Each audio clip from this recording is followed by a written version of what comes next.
Hi, you're listening to Java with Jen with your host, Jenna Lee Samuel.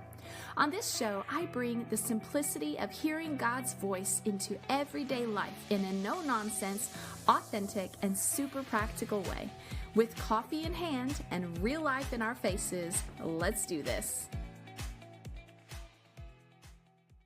Hey everybody, welcome back to another episode here at Java with Jen. Now I am coming to you live, actually it's pre-recorded, but from Long Beach. So if my recording sounds a little bit different, it's because I don't have any of my regular equipment. But I could not pass up the opportunity to record today with Miss Chris Anthony Lansdowne, who I got so excited when I first met this wonderful, sweet lady, because I, as a child, and many of you may have, grown up listening to Adventures in Odyssey. It's like a live recorded radio version of storybooks and like Christian stories. And I just remember when we traveled the US when I was a kid and we were missionaries and we were on furlough, we would be in our car for 12 to 16-hour days. And we entertained ourselves by listening to Adventures in Odyssey. And in it, there is a narrator in the beginning who says, "Hi, I'm Chris, and you're listening to Adventures in Odyssey." And that is who we have on the show today. Well, not only that, I also played with Barbie dolls, as many of you did. And Miss Chris Anthony is also the original voice of Barbie. So now that you're as excited and geeked out as I was, I am excited to introduce Miss Chris Anthony Lansdowne to you, Chris. Thanks so much for coming. I'm so pumped to have you. Thank you. Wow, you made me sound so exciting. Oh, you are. Oh, I don't know about that, but thanks for that nice introduction. And yeah, wow, Adventures in Odyssey in a car traveling. That's a story a lot of people talk about. And I must be an old lady by now. If you have been listening all these years. Well, I just remember imagining what these people looked like. Oh. It's just so fun getting to talk to you. And of course, Barbie, like we have so many questions to dive into this. So, but tell us, where were you born? Where are you from? Where do you live now? How did you get into voice acting? Oh my goodness, you want the whole enchilada there. Okay, let's see. I was originally born in Pennsylvania many years ago. I left, our family moved to California when I was 5 years old. So I've been in California my whole life, and I love California. It's a great place to live. And I went to high school and grade school in Escondido, California. And I was always involved in all the school plays and musicals and all the crazy things, in the arts. So I remember, it's funny, I think back about high school, and we'd have pep assemblies. Remember pep assemblies? But just before the football game or the basketball game, they'd always have these pep rallies where people get all supercharged to go to the game, and they'd always ask me to come out in some crazy character dressed like who knows what. They knew I'd do it, and I'd come out and I'd just get that crowd all fired up about it's the game, and I'd have some stupid hat on my head, and we had a lot of fun, and I just had kind of a great time in high school doing a lot of those silly things. But it's a memory that I have that I won't let go. As a matter of fact, I just which makes it really special for me is believe it or not, I was homecoming queen. Oh, I believe it. Homecoming queen. I believe it. Okay, this will tell you what that experience was like for me. I remember wearing this beautiful dress and my hair and everything, the crown. And there was a time where they wanted the king and queen for homecoming to sit on top of this convertible car, not on top of it, but they, put it at the top, and we would actually drive around the field in our glory of being king and queen. And I was holding the roses. And I remember thinking, I cannot do this. This is ridiculous. I am not that. So I bent over and I blacked out a front tooth with an eyebrow makeup pencil. So it looked like I was missing a front tooth. And as the car pulls around to the stand with all the kids and the people at the game, and they were honoring the king and queen, and I picked up my head from leaning over and blacking out a tooth, and I went, "Oop." Oh my gosh. That sums up my experience. And Oh my I remember gosh. the teacher saying, "Chris, you're not taking this serious." And from there on, I never have taken a lot of that stuff serious. You know, I don't like to be the oh, look at the glamour girl, you know. So that was an interesting story I just told you.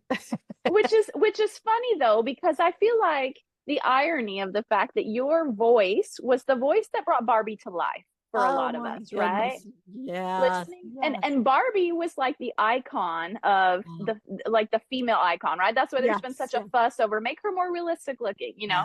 Yeah. Yeah. And so I kind of appreciate that you are so down to earth and Thank I you. can't call you non-glamour. You are pretty glamorous and fabulous, Wait, can but I anybody just kind see of like me? that. Can they see me right now? I mean, I've actually done my hair, put on lipstick for our Zoom Well, together. I'm actually going to put this on YouTube so people can Oh, see you, because okay. I'm trying to get my videos on YouTube more, so they Okay, will good get to thing. see Good your thing lovely I did face. my hair up, so nice. Yeah, you look fabulous. So for those who are not seeing this on YouTube, she has fabulous blonde hair and big, Oh, beautiful blue eyes, and she just looks gorgeous. And so, you're so um, sweet. Thank you. okay, so I actually did a deep dive on you online, and Okay. I saw that you had in 2015 was quite the year for you when it comes to nominations and awards. Like you had 3 nominations for Best Voiceover, and then you won. You were the winner of the Voice Arts Award, Outstanding Audiobook Narration in the History category Now for you've been Best doing your Voiceover. homework, young lady. What are you doing? I mean, you should be out having fun, not reading about old Chris. Well, I mean, IMDb does make it easier, not gonna lie, but IMDb, yeah.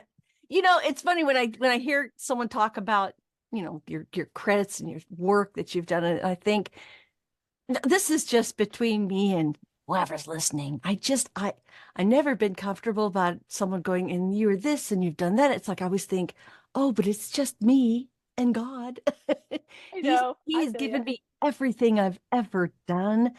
And I think, you know, when the day comes that I go to be with him, and I think about what are they going to say about me? Oh, do I care that it was the greatest voice actress in the world? No, none of this is not important to me. What Yeah. I hope is that people will remember the fact that I loved God. I was a kind-hearted person. I cared about people. I mean, that, you know, when you value certain things in your life, that to me is a richness that the world sometimes doesn't understand. They think, you know, whatever's in your bank account is really how you show your, you know, what you've done with your life, but not at all. I think, I hope that, you know, people will remember me in a way that would be, you know, good to people and a fun person, you know, Yeah. that means the most to me, and that I love God. Yeah. I put him first in everything I do because I am zero without him. I mean, he Yeah. has given me every job and not given me jobs because he wants the best for me. So you think when you're in this business as a voice artist, voice actor, that, you know, oh, a lot of times I look at things and I go, that was the perfect animation job for me, or that was the best, you know, that should have been mine. And when you think about it, no, what he does is he closes the doors to things that are not good for you.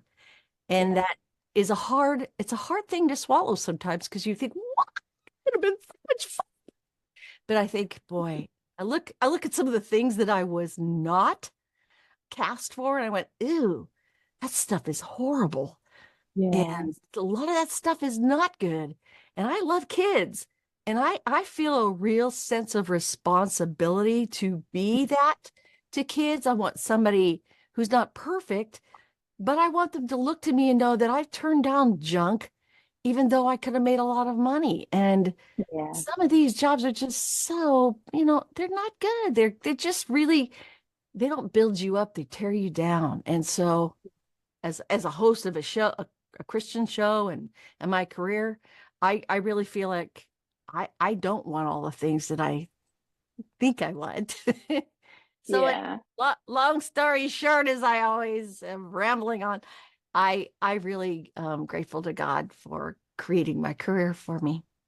That's so good. And I love that you said that, because that's honestly one of the primary reasons I decided to have you on my show. Because, you being the voice of Barbie, as fascinating as that is, on my show, we are all about seeing the role that the Holy Spirit plays in directing the lives of his children. In Romans 8:14, it says, those who are children of God those who are sons of God are led by the Spirit of God. And that it's a hallmark of being a son of God and having a relationship with him, that we're able to be led by his Spirit. And so I wanted to dive into all of that. But before we do, you're known for Adventures in Odyssey. You're known for being Barbie, but you've done a few other things. I saw that you played a part in Trolls, the movie Trolls, right? Yeah, What it role was were you? one of my favorite roles, because I actually do this voice for Adventures in Odyssey too.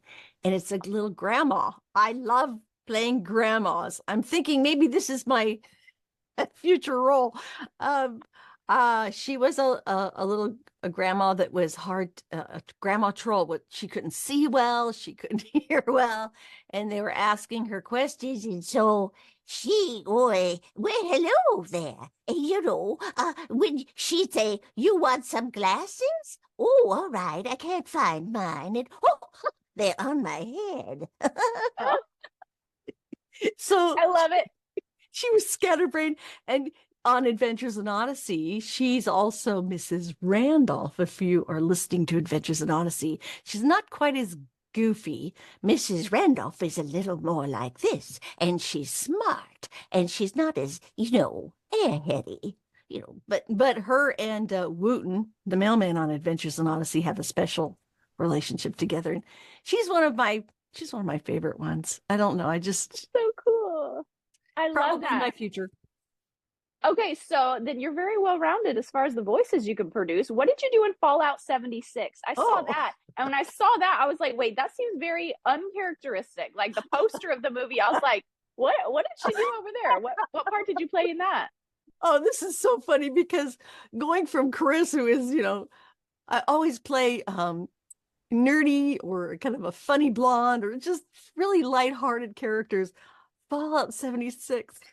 Really, I auditioned for a couple roles, and one was the role of the computer. She was called Motherload, and she was very, was very, very stern, but they put such effects on her voice. She was very eerie, and everything she said was very robotic, and she had kind of a creepy feel, which it was really fun for me. And then I played this really crazy, I think she was a professor, yes, and she got affected by radiation, so she was kind of half monster and half human. Oh gosh. And she had this really dark voice, and when she talked, she was deep and she was crazy. And it was so fun, because Wow. the director says, "Go, make her a little crazier." I go, "Okay." That's so fun. I know that with my sister being in acting as well, which is how you guys met each other, Oh, which is yeah. how I met you. I feel like it's quite in the acting world, it's esteemed to be able to really diversify your talents and be able to cover a broad spectrum of things. Is that right? Yes. Well, the thing about voice acting, and by the way, I love your sister. Hi, Crystal. Hi, Crystal. I'll send this to you. It's not really the voices you do. Like, you could have a whole bag of voices, bags of tricks of doing voices. It's not about the voices. It's about the acting, because you can do characters and little voices and fun voices, but what's going to really make it believable and that will get you cast in a job is your acting ability. So anybody that wants to go into voice acting, take acting, because that's the thing that is going to make it real. And also, if you're, improv, a lot of times they want you to improvise. And so if you have that ability to kind of improvise and talk off the cuff and make things up that are clever, and improvise and acting are really important when it comes to voice acting. Now, for me, this is going to sound a little kooky, and if you can't you can't really see me. Some of you won't be able to, but in my throat, like I know I have certain sounds that I use. Like way down in here is where my really old people, and they're down low, and but as I go a little bit up higher, I feel like she's that grandma, and she talks a little bit, she's not quite as deep that way, and then I can make her more my mom. My mom is up a little higher, and so I say, please go eat your dinner. Don't, kids, and as I go a little higher. I can feel that where Barbie lives in here. She's like, hi, I'm Barbie. And then as I reach a little higher into my throat, I go younger. And then little kids are up here. And then I can make kids' voices from way up in here. And then sometimes I can just make it a little bit tighter, and I make them into bug voices. And I can say, hi, I'm Bug. So that's wow. That sounds crazy, but it's acting, but it's also, I know where to find my people, my character. Okay, but as a vocalist, because I sing, and my son is working on his vocals as well. Yay. And so you just described how vocalists develop their voices to be able to create different timbres and different resonances and all this stuff. And it's a quick version of it. I just did a fast thing for you. I don't know if it made sense. Well, it did to me. I was fascinated. I was like, what? That's amazing. Okay, so let's dive a little deeper now. But firstly, I'm really and some of my people on Facebook, did ask some questions. Let me peek here. Oh, thank you. You guys ask questions. I love to be, questioned. Okay, now Tammy included quite a few different questions in one, but we'll just kind of try to grab the gist of it. She said, how was your voice chosen among so many others when you auditioned? What process did they have to choose? Was an audition of some sort? So maybe take us into the audition experience. And what was it like for you when you chose to audition for Barbie? In fact, Crystal told me something about some major earthquake happening when you were auditioning. Can you tell us about this? By the way, you guys, I don't know if you can see her. She is so pretty. Her gorgeous hair just flowing, and her pretty face. It's like, I'm looking at her going, how does she do her hair like that? It's such a girl straightening thing. iron. Okay. It's a straightening iron. So there, I strayed for a minute. Back on question. And who asked this question? Was it Tammy Greer? Tammy. Hi, Tammy. So Tammy, because I've been a voice actress for so many years, I've been in this business for 40 years. Auditions and jobs come different ways sometimes. Sometimes you audition against a whole lot of people for a role. You don't really see them. You don't know how many people you're competing against. I always tell people when you're auditioning for a role, don't compare to anybody, just you have to compete, but don't compare. Hey friend, I have some super exciting news to share with you. Something I have been pouring my heart and soul into for over a year is finally here. I want to introduce my brand new Hearing God's Voice journal, which I created just for you, my listener. If you've ever struggled with feeling like you can't quite hear when God is speaking to you, this journal is the practical solution that I have created for you. It's designed to make hearing God's voice simple, easy, and doable in your everyday life. Because I love you, when you pre-order your copy, you'll get free shipping, a signed copy from me, and a couple of sweet surprises tucked inside. This journal is not just a book, it's my labor of love for my amazing listeners. I have prayed over it, planned every detail with you literally in mind, and I can't wait for you to have it in your hands. So pre-orders are available for US purchases only, but don't worry, once it's on Amazon, it'll be available worldwide. So go ahead, reserve your copy now. The link is in the show notes, or you can head straight to javawithjenpodcast.com. That's javawithjenpodcast.com to grab yours. Seriously, literally don't wait. I already have 36 sales. People are buying this thing like crazy, and I know they're going to go fast. So I'm super excited. Take this journey with you, and let's learn to hear God's voice together in a way that will change your life forever and make 2025 your best year yet. So go grab your copy today. Okay, let's get back to the show. If you're going, well, she got that and she does that, you just stay with what God puts on your plate and you do your best.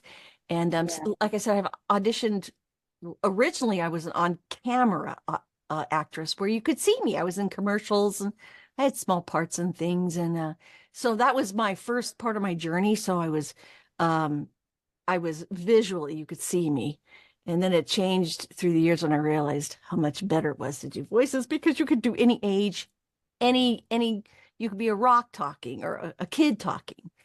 So I think when it comes to auditioning, I really like being a voice actress because it's limitless. Mm. But as far as when the role of Barbie came, this was very different. Normally I would, audition for something, and you're see, sometimes you see the people, sometimes you don't see the people. But this was during 1994, and Barbie had a few, I think jobs of just doing like a workout video or just doing various things, but she never really had an established voice. There wasn't a voice where you'd say, "Oh, that's her." They did a little here and there. So come 1994, this is so crazy. I had an audition to go to Mattel for a doll. I didn't know, just a doll's voice. That wasn't anything not normal for me to do. And so I planned on going the following day. And that night in Northridge, California, 1994, there was a huge earthquake. Yeah, I've never been in an earthquake before. So that was a different experience for sure. I mean, How big was it? it was, oh my gosh, 6 point something. Oh, forgive me if I don't get it, but it was big. Things are Yeah. falling off the walls. Things are really, there's streets opening up. There's a lot of stuff happening. It was not your little shakers. It was a huge one. And I don't want to go into too much detail, but enough to where my place had a lot of stuff going on. Things were on the floor, broken, glass broken. And I had my Kelsey, who's now 32. She was just a little baby at the time. And I was with my husband, and we're living in this place in Sherman Oaks. And it was very scary. And, suddenly it's like, turn off the water. And everything's just shut down. No electricity. Everything was just intense. And so I'm thinking to myself, I'm trying to, get myself together. Character. So, of course, I'm not going to go to this audition. I mean, that's the last thing on your mind when you're in an earthquake. So Yeah.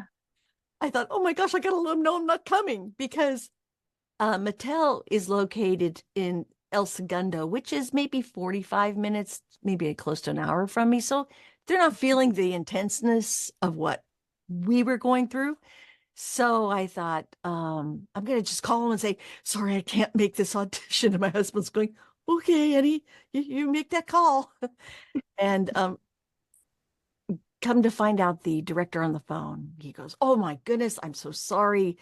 He goes, thank you. That is unbelievable that you called us. I appreciate that. Don't worry about anything. And then he stops for a second and he says, well, this project is really, it's got to happen. And we basically need to know if you're even in the ballpark, if you're going to even sound like anything we need. And I thought, that's interesting. Okay. He says, do you mind? Could you just sit in a chair and we'll give you a couple lines to say? During an earthquake? Yeah. Well, by then it's tremors, it's not all, Okay. it's starting to kind of stabilize a little bit. But so I remember sitting in this chair in my bedroom, and he said, okay, here's the lines I want you to say. We'll basically know if you're kind of right for this. At this point, I don't know who this doll is, what they want. This is just a project I could tell it was really, really important to start. And so he says, here's your lines. Just repeat this. Hi, this is Barbie. Welcome to McDonald's. You look cool.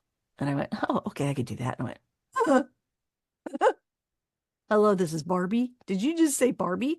And I went, all these things in my head went, he just said Barbie, the icon Barbie doll. I thought about when I played with her on my bedroom floor with my sister, and we fought over being Barbie. Who would be Barbie? All these things are coming into my head. I thought, how did I sound when I wanted to play with her? What should she represent? sweetness, kindness, softness, but like a best friend for kids, you know? A little girl wants to pick her up and go, here's my Barbie. So all that came into my brain. I closed my eyes and I went, hi, it's me, Barbie. You look cool. Welcome to McDonald's. And I opened my eyes again and I went, oh, he said nothing. He didn't say anything. I thought, Oh, I no. just remember going, oh, I'm sorry. Do you want me to do it again? I don't, I'm nervous. And he says, no. Very quietly, he says, Chris, I know it's kind of a tough time, but can you come to Mattel tomorrow? I went, yeah, because I just want you to, read, do that for a few people. I went, okay. I told my husband, he goes, just get in the car. You can do it. Go. I'll take care of the baby. Go. And so next day I get in the car. Now this is a girl thing. I couldn't shower because there was no water. So I couldn't get all prettied up like a Barbie because you're going to Mattel and you look cute, right? I put on my baseball cap, my tennis shoes and jeans, got in my car and drove to Mattel. Got in the front door of Mattel, and this is in the 90s. When you entered the lobby, there was a huge statue of Barbie in the lobby. She was that Barbie that had on that striped bathing suit and the sunglasses, and she looked like an Oscar standing in there. It was just, you go wait and you sit on the couch to go into the studio. And I went, oh, that's her. Hi, it's me, Barbie. I'm gonna be you. Just sat there on the couch. And the secretary says, all right, are you ready? Chris, we're going to take you back to the sound studio. I went, I'm ready, in my baseball cap, but I had pink lipstick on, just so you know. That works. That's important.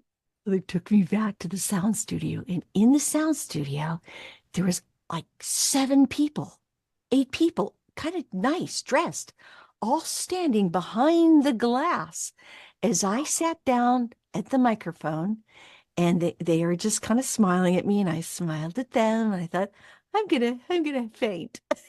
And so the director behind the glass with his talkback button says, okay, Chris, just do for me what you did on the phone. Just do the same thing, okay? So I sat on my little stool with a microphone. I went, hi, it's me, Barbie. You look cool. Hi, everybody. What are you doing today? And I just talked. And they said nothing. They just whispered to each other like this. I thought, oh my goodness, I was so bad. So nerve-wracking. I was so bad. I just need to go home. Honey, I tried. I'm done. I'm going to change diapers. That's it. And then slow motion, the director presses the talkback button, goes like this. He just got me, and he leans to the mic and he goes, hi, Barbie. Welcome to your new job. We start business tomorrow. You're going to be our Barbie, just like that. Wow. I don't know how many people they listen to. I don't know how the history or the road that led to me, but I knew in my heart that even earthquakes won't stop you if you're meant to do something. Yeah. And so, Barbie might not be a Christian, but Chris is, and that's my voice going into that doll. So every time I recorded a job, we did computer games, we did talking dolls, teacher Barbie, dentist Barbie, cool shopping Barbie, Spanish speaking Barbie. Then we did all of her toys, and she had computer games and cell phones. I was in the studio for months, just doing different toys. And I kept thinking, thank you, God. Thank you. I can't believe that I can do this. Now, the hard part, and I'll end this little story, I wasn't allowed to tell anybody I was Barbie. I couldn't tell anybody. I couldn't tell any of the people I worked for. I couldn't tell any of the auditions that were coming up for me in my work. I couldn't tell kids, no one, because they wanted to keep the image without a face. They wanted the fantasy of Barbie being Barbie, and that's who she was, not my face to go with it. So I honored that and didn't tell for years that I was Barbie. Can you? Except for I broke the rules a couple times, and I would call sick little girls in hospitals, and I would be Barbie, and I would talk to them. and I would say hi, you're going to be okay. I'd break that rule because it was worth it. Yeah. Oh, wow. That's so incredible. I feel like I just love, okay, so here's where my brain goes with this. You know how some musicians, the spirit that they record in, the spirit that they carry really gets infused into their music, and you can feel it when you listen to their music. Do you feel like the fact that you are a Christian and the Spirit of God lives inside of you, do you feel like that was infused into, and maybe that's part of why Barbie had so much favor? Because, I mean, like, she's iconic. She's probably the most famous toy that has ever been in history. And I don't think it's just because she was a cute doll. Like, I wonder how much the favor of God and the Spirit of God inside of you coming out as her voice, I wonder how much that influenced that. I honestly don't know, other than when I did my jobs, I always prayed that my voice would be his, So I think, there came a time where it changed and it kind of phased into a new, hipper, cooler Barbie. I was the soft, gentle, sweet Barbie of the 90s. And then it started changing and she became a different kind of a feel to her. Which I was very grateful that I got to start her, because that was who I was, and that's the Barbie I wanted to be. I wasn't that, the whole the other feel that she later became. Not that it was bad, it just wasn't who I was. And so I think very much so he he knew what he was doing when he gave me the role to be here. She's she's of the world. She's a doll, but I'm not. Although True. some mornings I think, oh my goodness, I wish I had a plastic head and put on my hair. Put on my plastic hair. Okay, so let's shift gears a little bit over to Adventures in Odyssey. Ooh. I grew up listening to this, and Crystal and I were talking last night. She's like, I think she still records for Adventures in Odyssey. Yes. You still do? Oh, definitely. Adventures in Odyssey is 37 years in the makings, 1,000 episodes. We just celebrated just recently, and it is going very strong. It's God's really kept it going. It's a radio drama of just it is so well done. I'm very, very proud to be a part of it. It have been from the very, very first episode. And my goodness, there's just not a whole lot of good stuff out there for kids to listen to.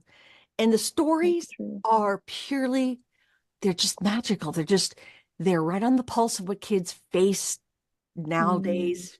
They're very current about their topics. They address a lot of great, and intense issues, and they do it really, really well. They're creatively written. Our writers are so, so good. I can't name just one because I don't want to eliminate anybody, but our writers are incredible. The directors are really good. And our Foley, which is our sound effects, are top notch. These guys are incredible. And our executive producer, Dave Arnold, I can mention because he's a really good friend of mine. He's just unbelievable. So you have a team of people that work behind the scenes at Adventures in Odyssey that make it all come together. The people that work hard for the show, we couldn't do it without any of them. No kidding. We need all of them to make it happen. And it is honestly my favorite job in the world, especially when I get to call kids. They have no idea that I'm going to call, and you hear kids go, and they're just screaming, and then they're passing the phone around to their. Oh, I love it. We talk about there's the issues that they're having a tough time in school, or their dog died or something. We just talk, and it's just so beautiful, the conversations that open up. Being able, I'm a host of a show that they love. They trust me. I'm not a character. I'm Chris. So I carry with me, Chris is talking to you about God and how to get through some tough times. And that's a heavy responsibility. And I love it because kids open up to me, and that kids are my favorite thing on the planet. Oh, I just love it. I love it. Okay, so personally, I'm kind of astonished, and like it just points to God's hand in your career, because in the acting and the entertainment industry, I mean, like an actor hits a streak of luck, they'll call it, when you get like one of those career moving roles, right? That can just put you on the scene or whatever. Or more realistically, something that actually pays the bills.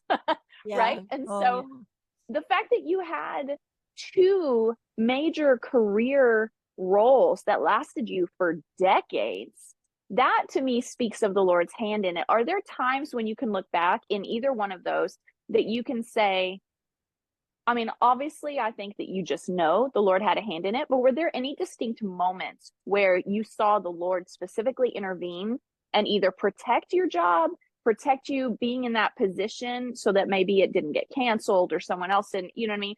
Were there moments where you saw the Lord step in and just have his hand where you knew God has me here, there's a purpose for me being here, and you could just kind of rest in that and trust that? You know, you're a good interviewer. I love your questions. They're so deep and heartfelt. And you have, thank you.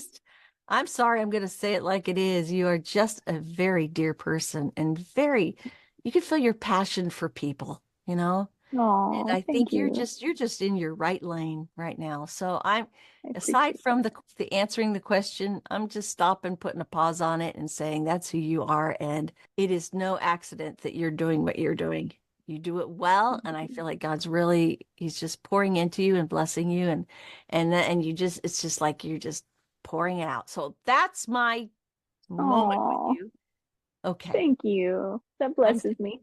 Well, it's very true. You know, forgive me, I'm going to just keep that question on a pause, but it's like, you know, we live in a world where people don't say the good things anymore. If they see them and they just stay in their little bubble and their comfort zone, and you see it, you know it, but they just don't compliment and say it like it is. And I really, really feel strong about this. If you're out somewhere and you are in your daily walk, going to grocery stores or going whatever you're doing, there are people working really hard at their jobs, and they're doing it the best they can. And just to take the minute to stop and tell them that is so powerful. I mean, I'm sure a lot of people appreciate you and know you're amazing, but some people don't hear it. They're working in a drive-through window, and they're trying to make their, way in life. And if you see somebody, I mean, be real and authentic. If you see somebody that is doing something, going out of their way, I had this one experience with this kid in a drive-through window, and he was just sometimes they keep their head down. They don't even look at you. They just take your money. They take your order. He goes, "Hey," he looks at me. He goes, "Nice scarf." And I went, "Oh, thank you." And I go, and he goes, "Yeah." He goes, "Go with your eyes." I went, "Okay." Here's that moment. This kid's he's going beyond. He's making your day good by him just putting out that energy of complimenting. I thought, okay, I'm going to stop this and put a pause on and say, could you just go get your manager? Oh my goodness, the poor kid looked like he just, he struck by lightning. He just looked like, yes, sure. And he had the scared look, turned around, and the manager comes over into the window. She leans out, and she looked like she was ready to get, oh my goodness, a battle about some negative customer. And I said, you know what? This guy, doing his job right now, he is doing really good. He made my day. The manager was in shock. She said, "Oh." She goes, "Nobody ever compliments these guys. Nobody says good things." I went, "Oh, it was true." She says, "These kids get raises when you do stuff like that." I went, "Raises?" She smiled and said, thank you. And the kids behind her, his face is going, oh. It was so sweet. I thought, that's my best example of seize the moment, take the time, connect with a person, say something kind. We got a world of people that are so hurting and so lost and need to be connected and complimented. I'm sorry, I did trail off on you. I did. That's okay. I'm going to unpause that button and say, that's what I feel like that is important. And you asked me, what was the question? Oh, remembering what the question was, but we're going to pull out another good one. Well, you know what? It kind of leads into one question I did have, which was, what lessons did you personally learn while voicing Barbie that you think are important for young girls or people in general, women, whoever, that you would tell moms of girls or that you would tell girls? What are some valuable lessons? Okay. You see how good she is? She's not making me feel embarrassed for going on a whole nother direction. You did great. I love it. If it's good, it's good. Bless your heart. Well, whatever that question was, I'll probably remember it after we close up and I go to the grocery store. When you're showering tonight. Yeah, I go, oh yeah, by the way, this is how that goes. Okay, so what have I learned? When you do something and you're given the opportunity to be a job that carries some weight to it, and it's important, especially I made the role of Barbie who I wanted her to be. Granted, they had certain lines and certain ways they wanted her to speak and say, but I kind of bring to it the way I want her to come across to young girls. If she comes across snarky and has an attitude, guess what? That's gonna be your Barbie doll. She's gonna be all attitudey and snarky. So for me, it's important that I project something that I feel good about, because at the end of the night, I put my head on my pillow and I think, did I do good stuff today? Or am I just gonna, boy, I've just promoted something, and forgive me, there's a few animated things I've been on and I think, oh my goodness, do I really want to be that? And I'm not saying I'm all perfect and things like that. I want to put out good, positive things for kids. And yeah, in my trunk of my car, I have. What if you guys can guess what I have in the trunk of my car? Let's see. Anybody? Beach towel? What? A beach towel? You live in California. Okay, maybe. Well, in my car, I carry a big, huge, blue, furry puppet. And his name is Charlie. And Charlie stays in my trunk in a bag. And when I think it's the right time, I take Charlie out for a kid and I let him talk to the kids, because kids go, oh, he's so cool because he has this blue, he's just, and I think, yeah, just make him kind of come out of the trunk. He's big. He's like big enough. My hand goes into his head and he's got long arms and feet. And I think I just make him kind of talk and say sweet things to kids. And I thought, you create your own world. You know what I mean? If I want to do that, okay, maybe lock me up. I'm crazy. But I want to do good things for kids. And I want Puppet gets his he has a way of talking to kids that nobody does, because they go, wow, he's so cool. Hey, you know what? You got to go home and do your homework because I said so. I feel like I've seen Charlie on your social media. Yes, you might have. Charlie, during the when we had the whole we couldn't leave our houses. I did little puppets with Charlie for the kids for story time. So they had something. I love it.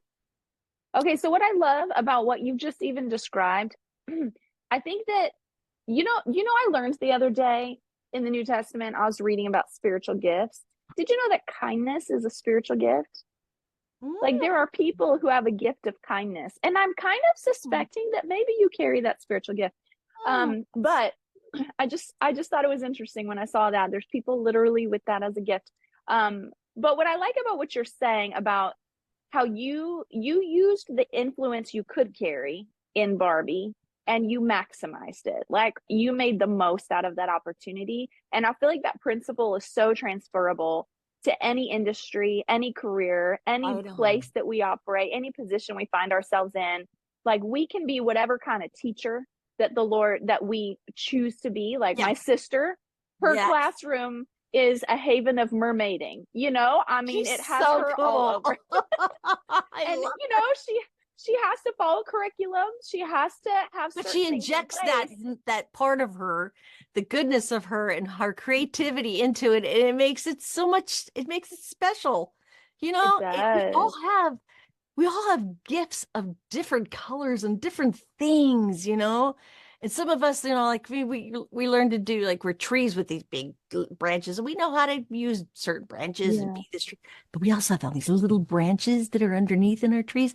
We get all kinds of things we can use, and you can literally use your powers for good. Yes, it's so true. That's what I feel like. I agree with you. And I think it's so powerful. Okay, so I did want to ask you this, because some of these questions I wanted to make sure that I pull out of you. So when you were portraying these influential roles, and maybe even smaller roles or whatever, but especially these influential roles where your voice maybe went further, like the audiences were bigger, did you ever find yourself praying for the audience, knowing that your work can impact people, especially children, in ways that you might never see? Well, that's a great question. Absolutely. Yeah. And two things come to mind. One is a Barbie thing. There was one particular doll that we did of Barbie, and she was Talk With Me Barbie. And her mouth actually opened and closed as she talked. This was just crazy.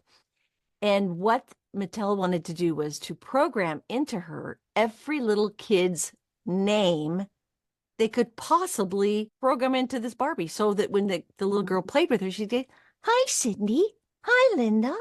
So it would personalize that Barbie to them. Like you're playing with your friend Barbie that's talking to you and saying your name. Well, I remember literally months, and I'm not kidding, months of sitting in the studio and just programming names. And I remember thinking, we went through Carly, Cindy, all the American names. Then we went into baby books, baby names. We went through all the names we could come up with. Then we went into foreign names, and Lucinda and Shakanuna, and we went through every name, different languages, Cantonese, And the reason I'm telling you this is because I was going a little stir crazy. Can you imagine day after day going, that sounds tedious. Carly Ann. I prayed every time I called out a name that the little girl would be playing with her. I called out and I prayed, and I said, "Call that little girl." And I put that in my heart. So when I said, "Kelsey Ray, Linda, Taiwana," I called to them. And in my mind, when they played with their Barbie, that they would hear their name called by God too. Mattel didn't know that. Wow, that's so cool. And when I perform live on stage, and one of my favorite things to do is like warm up an audience and talk to people. And Adventures in Odyssey had their 1000th episode in Colorado Springs just recently. They asked me to warm up the audience. Warm up the audience. Come out to 6,000 people. This place was huge, and it was, like I said, about 6,000 people showed up to these to the live performance. And I remember thinking, I'm going to walk through that curtain and I'm going to see faces that I have talked to for how many years? You go in the studio, and I was talking to Katie Lee, one of my dear friends who's a voice actress on the show. She plays Connie. We don't get to see the people. We record and we're doing our part, but those were people's faces that we've been talking to for 37 years. Their kids grew up listening to Adventures in Odyssey, and then their kids are now listening to So Yeah. suddenly I thought, oh God, here I am. I'm going to walk through that curtain and I'm going to see thousands of faces. I thought, just fill my heart with love for them because they came to love on us for, being a part of their lives. And I'll tell you, when that curtain opened up and I walked through it and walked down to the edge of the stage and I looked at all the people. Oh my goodness, it just chokes me up right now. I saw all these lovely faces of children and adults and men, women, every walks of life was sitting out there. And I just went, wow, let me be enough. And Mm. it was a beautiful moment where he filled my heart. And I honestly didn't want to get off the stage. Oh, I love I had like that. 10 minutes to just chat with all these people. And I remember thinking, okay, Chris, you better go now. They're going to start the show. Be quiet, get off the stage. But it was like, it was the culmination of years of just being Mm. people that loved Adventures in Odyssey. What a privilege. Yeah. What an honor. Wow.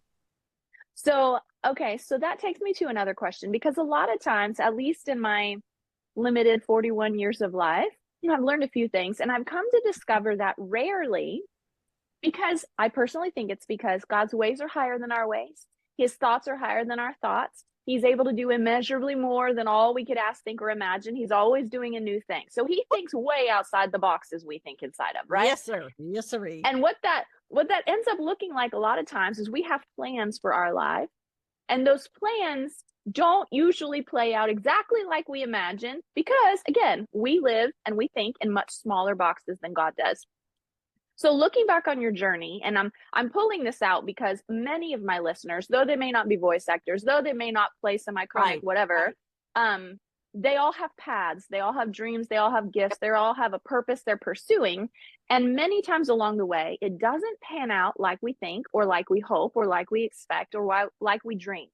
Good. However, usually after the fact, looking back, then we see the fingerprints of God in our journey and say, that's what you were doing. So even though you have this beautiful story of landing Barbie and landing Adventures in Odyssey, and it's been a beautiful purpose and a beautiful expression of your life purpose for so long, were there places along that journey where things didn't pan out like you thought and that you felt devastated?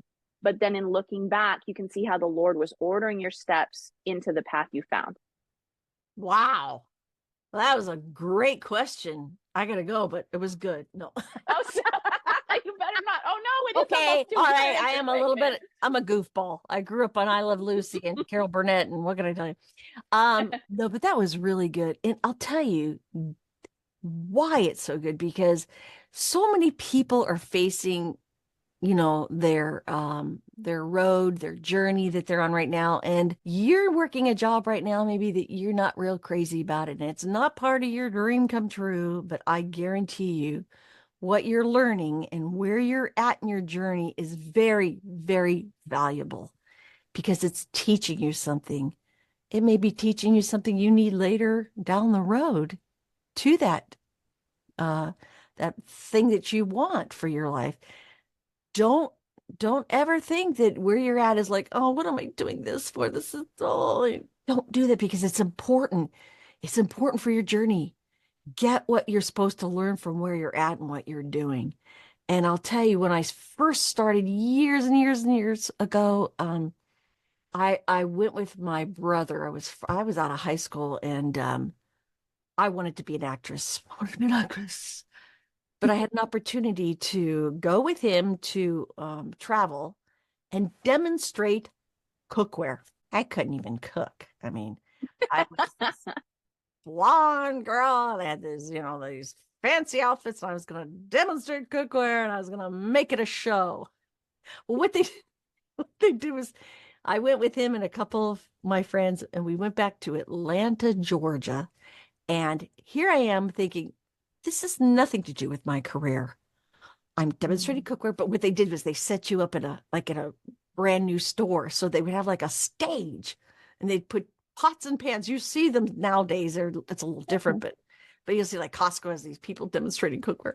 Well, back then it was very exciting, and this cookware was really cool, and it was Oster, good name, and they paid me commission for every pan I sold, every set of cookware I sold. I thought, oh, I could do this. I just made my demonstration on the stage where I burned eggs. And I showed how the pan that had them slide out after being burned, and I melted cheese, and I made this thing my show because I was an actress, and crowds would come around me demonstrating cookware, laughing and having fun, and just talking to me, and I would just be so goofy. Well, the reason I say this is because what it taught me was to improvise. When you have to sell things and you got a stage and people and questions and laughing, you're going to be improvising and being fun. And if your egg goes flying off into the lights or your cheese doesn't come out of the pan, you got to make it improvise. Yeah. I had a blast. I'm thinking I was making a lot of money. I was 18, 20, somewhere around there.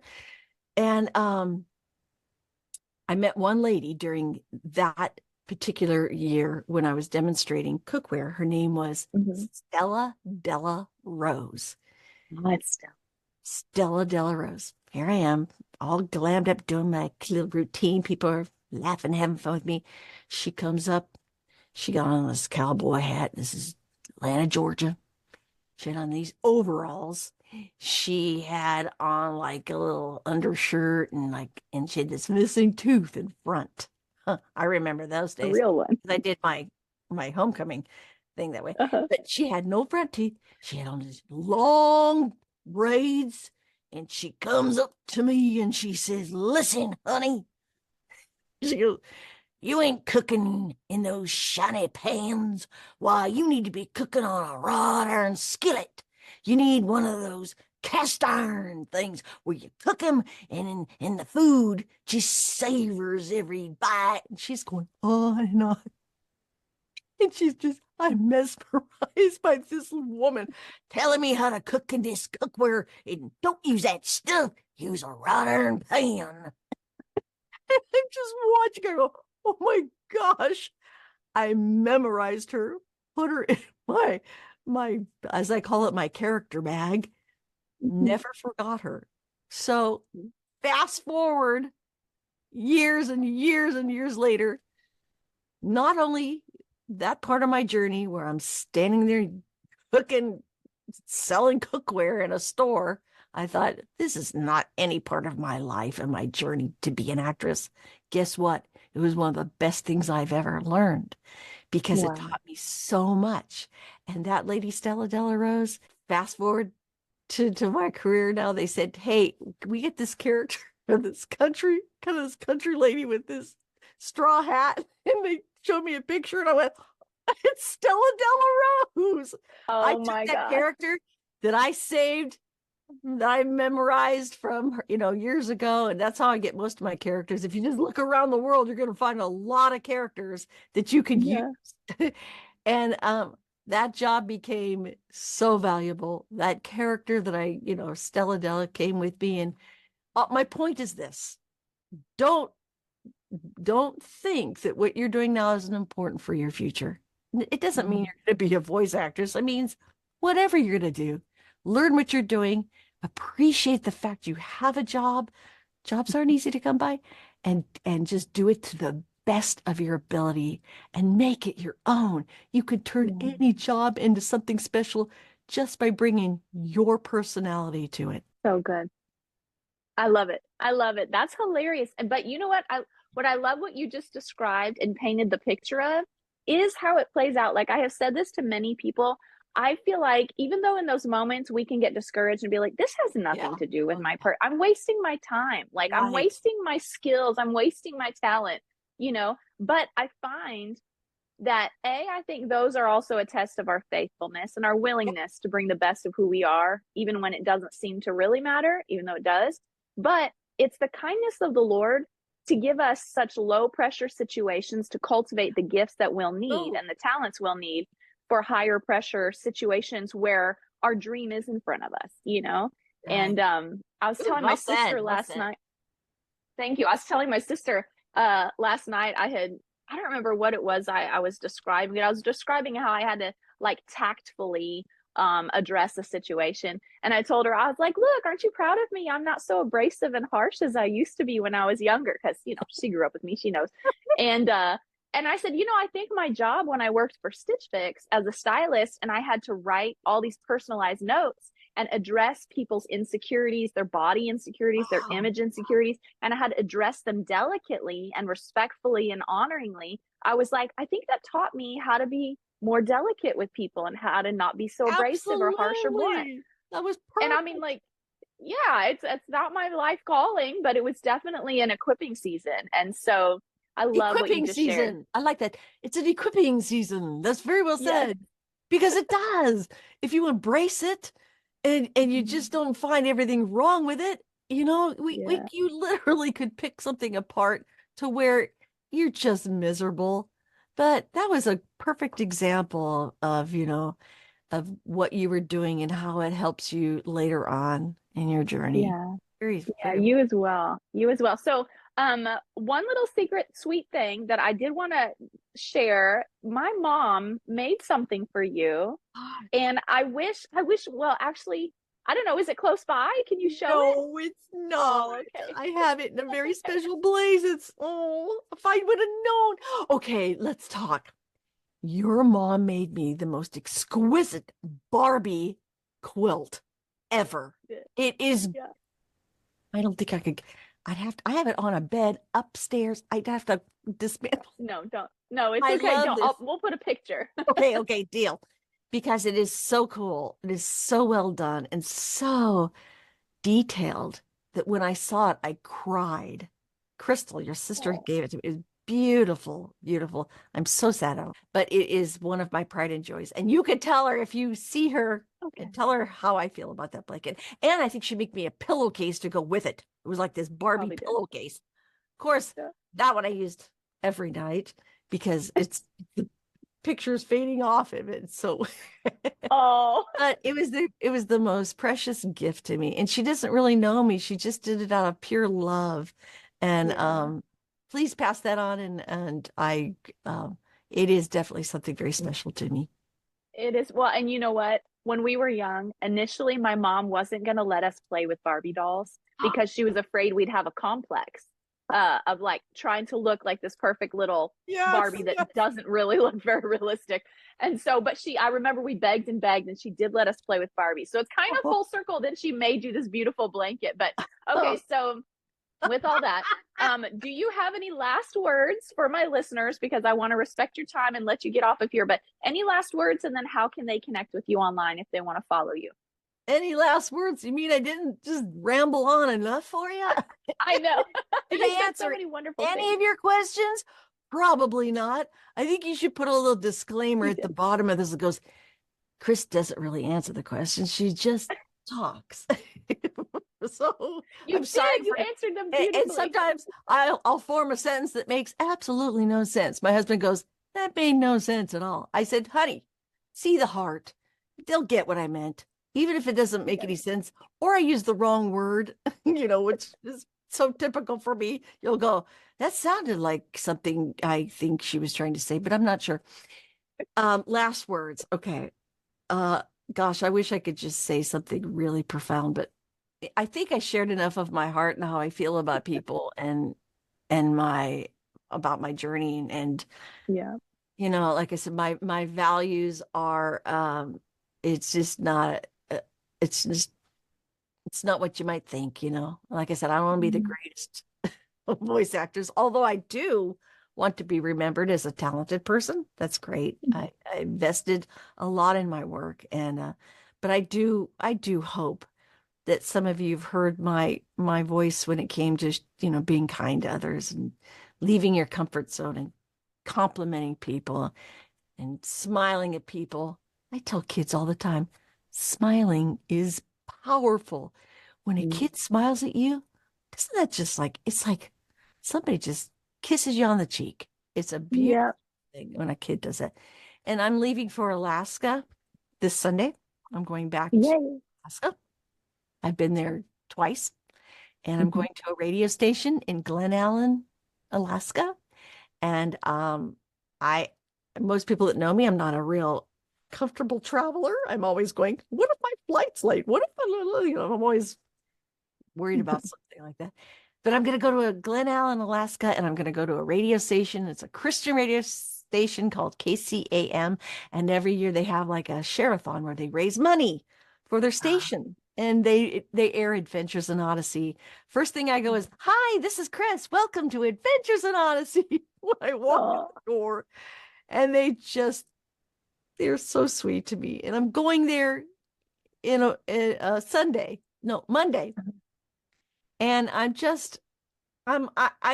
never really comfortable traveling, but I'm stepping out of my comfort zone, and I'm gonna again just leave my fears behind and let God take me on the journey. I have no idea how it all works out, but I'm telling all of you out there, leave your comfort zone.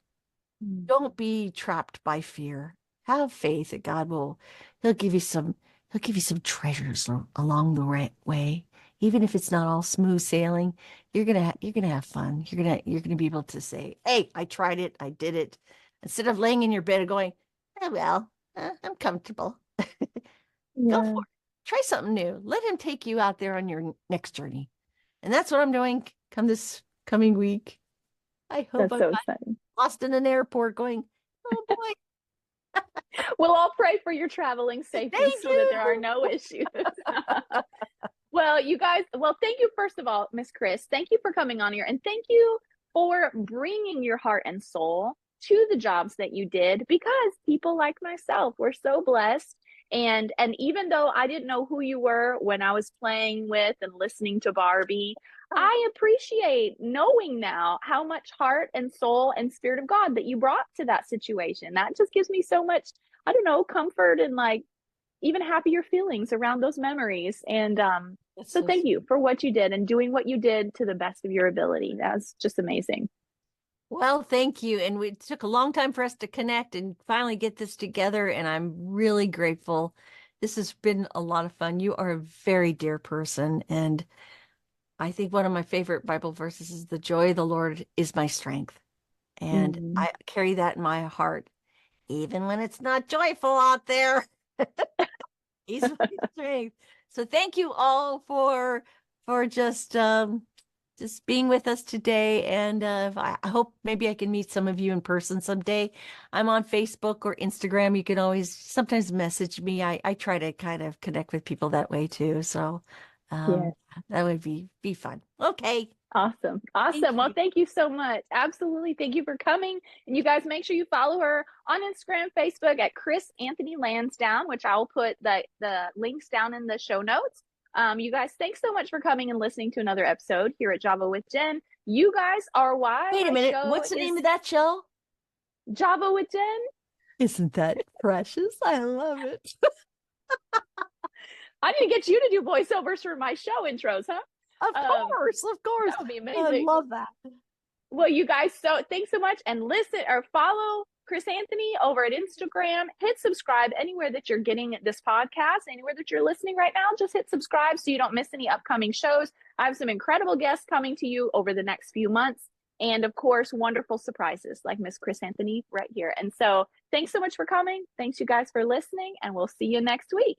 Bye-bye. Bye. Thanks so much for tuning in to today's show. Listen, let's stay connected. Come follow me on Instagram at Java with Jen, where you can follow the latest and say hey. It's a really great way to stay in touch. Many of you have also asked how you can support the show. You can make donations through the Anchor app or on Patreon, or of course by sharing, rating, and reviewing on social media and iTunes as well. Your heartfelt feedback always reminds me why I do this. Also, don't miss our merch store, where you can get super cool Java with Jen swag and coffee. Find it at javawithjenmerch.com. Until next time, remember, hearing God's voice is simple, and He wants to be a part of your everyday life. See you next week.